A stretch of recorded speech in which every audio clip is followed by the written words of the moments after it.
Indonesia merupakan negara yang insya Allah dengan anak cucu Nabi Muhammad SAW terbesar di dunia. Gak ada yang lebih banyak di Indonesia terbesar di dunia. Bangsa ini, Indonesia ini adalah satu negara yang dzurriyyah Rasulullah Shallallahu Alaihi Wasallam itu adalah yang terbanyak di dunia. Luar biasa ya. Kenapa hanya di Indonesia? Terus kok segitu banyaknya? Kalau memang hanya berasal dari dzurriyyahnya Alwi bin Ubaidillah, terus dzurriyyah Nabi yang lain pada kemana? Aduh, Bapak Novel ini lucu. Terus? akan aman. Bangsa ini gak ada yang lebih banyak di Indonesia terbesar di dunia. Bangsa ini akan aman. Bangsa ini akan sejahtera. Bangsa ini akan makmur selama anak cucu Nabi Muhammad SAW tidak diganggu, tidak diusik, dimuliakan, dicintai, disayangi. Karena apa? Ada doa dari kakeknya, pemimpin kita semua, baginda Muhammad Sallallahu Alaihi Wasallam. Doa kakeknya ya. Ini kakek dari mana nih? Kakek dari mana? Kakek ngaku-ngaku. Aduh, masalah. Kalau memang kakeknya ya buktikan begitu kan. Masa memiliki kakek yaitu Rasulullah Shallallahu Alaihi Wasallam hanya berdasarkan atas syuroh istifadah, sementara DNA Nabi kemana? DNA Habib kemana? Aduh, lucu ini. Bapak Novel ini. Terus? Nah, tapi kalau udah mulai gaya. Habib kok seperti itu. Nah, ini. Santri gaya. Ya, umat Islam mulai gaya, mulai mengkoreksi Habibnya. Mulai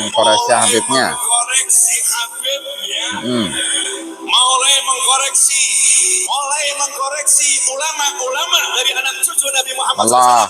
Orang yang seperti itu mirip dengan iblis. Orang yang seperti itu mirip dengan iblis. Jadi Habib,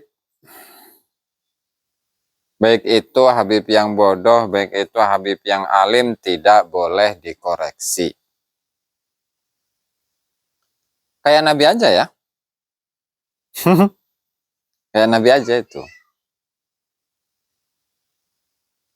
Sehingga ketika teman-teman itu membongkar bagaimana doktrin-doktrin penyesatan kepada masyarakat, baik itu yang tertulis dalam kitab-kitab mereka, baik itu yang disampaikan dalam ceramah-ceramah mereka, seperti inilah. Itu nggak boleh dikoreksi, nggak boleh. Nggak boleh diluruskan, nggak boleh. Bahkan ketika mengoreksi, ketika meluruskan, ketika membenarkan, ya, mengembalikan kepada jalan yang benar, maka statusnya itu orang yang mengoreksi adalah seperti iblis. Kok gitu ya agamanya ya? Kok pemikirannya seperti itu ya, ideologinya seperti itu?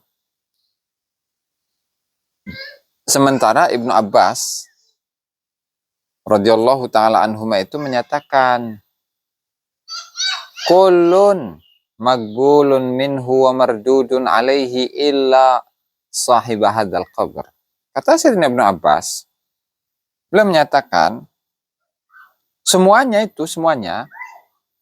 itu bisa diterima darinya. Apa yang dia sampaikan bisa diterima, dan apa yang dia sampaikan itu bisa ditolak siapapun itu. Mau itu dzurriyyah Nabi kek, mau itu sahabat Nabi kek, mau itu yang ngaku cucu Nabi kek, mau itu Ba'lawi kek, atau siapapun lah. Magbulun minhu wa mardudun alaih, bisa diterima, bisa ditolak. Nah ini seolah-olah memposisikan ini Bapak Novel ini, memposisikan para habaib itu seperti imam-imam yang maksum. Seperti orang-orang yang dijaga oleh Allah Subhanahu wa Ta'ala, sehingga keilmuannya tidak boleh dikritisi, dikoreksi. Perilakunya, perbuatannya tidak boleh dikritisi, tidak boleh dikoreksi. Kitab-kitabnya, ketika ada khurafat-khurafat, ada kehaluan-kehaluan, tidak boleh dikoreksi, tidak boleh dikritisi. Kemudian sejarah-sejarah yang dibelokkan, seperti klaim misalkan Wali Songo itu adalah dari kalangan Habib, merupakan keluarga Azomat Khan, masih keturunan dari Abdul Malik Azomat Khan, yang datanya itu tidak memiliki fakta, yang sejarahnya itu tidak memiliki fakta, tidak boleh dikoreksi.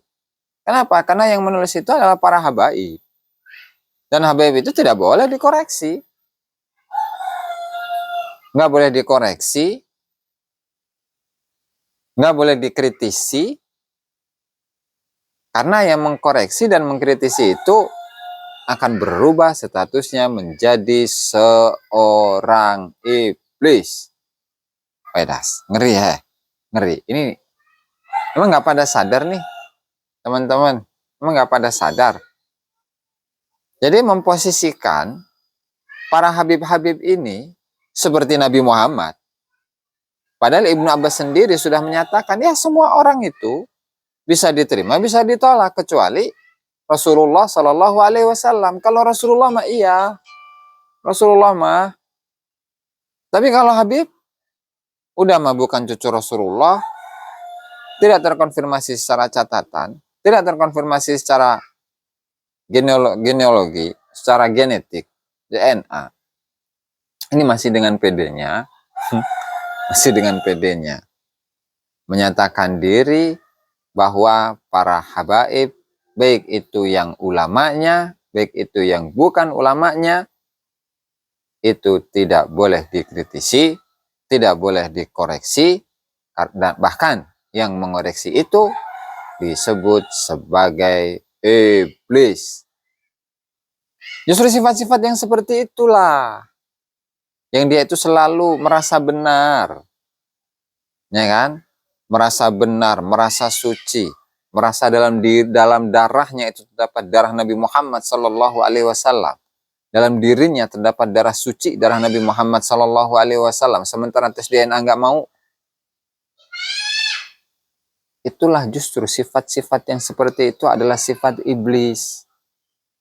Antara perbuatan, antara ucapan dan perbuatan tidak sesuai. Kalau memang iya dalam darahnya itu terdapat darah suci Rasulullah Shallallahu Alaihi Wasallam, dan itu tidak hanya disampaikan oleh Bahar Smith ya, banyak itu yang menyampaikan dari kalangan Habib-Habib itu, bahwa dalam diri mereka itu terdapat darah suci. Justru si orang-orang yang seperti itu yang memiliki sifat iblis, yang mengatakan kepada orang lain jangan dikoreksi, yang mengatakan kepada orang lain iblis, ya dia sendiri itu memiliki sifat iblis. Oke, makanya nih saya akan membawa satu keterangan dari kitabnya Syiah ini, Biharul Anwar Al-Jami'ah Lidurori Akhbaril A'immatil Athhar, karya dari Muhammad Baqir Al-Majlisi. Nah, di sana menyebutkan Bisyaratul Mustafa Sallallahu Alaihi Wasallam, saya ringkas. Nabi Hurairah radhiyallahu taala anhu qala sami'tu Rasulullah sallallahu alaihi wasallam yaqulu li Aliin alaihi salam. Saya mendengar Rasulullah SAW itu berkata kepada Sayyidina Ali, Ala ubasyiruka ya Ali, tawilah, saya berikan berita gembira kepadamu wahai Ali. Qala bala bi abi wa ummi, ya Rasulullah. Ya, oke. Ya Rasulullah. Qala, Rasulullah mengatakan, ana saya, wa anta engkau, wa Fatimah Fatimah, wal Hasan Hasan, wal Husain dan Husain. khuliqna min tinatin wahidah. Kita ini diciptakan dari tanah yang sama. Kemudian wa fadalat minha fadlatun. Kemudian ada satu sisa di situ. Faju'ila minha syi'atuna wa muhibbina. Faja'ala minha syi'atana wa muhibbina. Di mana dari sisa tanah penciptaan kami itu Allah Ta'ala menciptakan syiahnya, kelompoknya, golongannya, serta muhibbina, serta para kibin-kibinnya. Artinya antara kibin nih dengan Habibnya itu diciptakan dengan tanah yang sama. Ini ajaran Syiah ini, ajaran Syiah. Masya Allah. Ajaran Syiah seperti itu.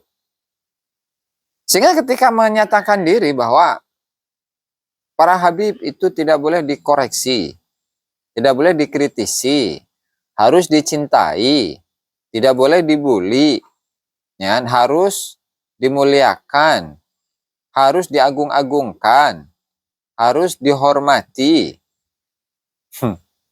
Dan siapapun yang tidak menghormati Habib dan menyatakan diri bahwasanya Habib itu bukanlah keturunan Rasulullah SAW, maka dia adalah iblis. Yang kemudian pemahaman dari Habib ini itu diserap oleh muhibbin-muhibbinnya. Kenapa? Ya karena memang ciptaannya sama. Tanah penciptaan dari Kibin dengan Habib itu sama. Dan ini berdasarkan atas kitabnya orang Syiah loh, Biharul Anwar. Biharul Anwar. Kelihatan ya. Biharul Anwar. Ya, artinya beginilah. Kita sebagai bangsa Indonesia, sebagai umat Islam. Jadi, kalau umat Islam itu, ya, itu harusnya dia menghindari sifat-sifat iblis. Tidak merasa dirinya suci.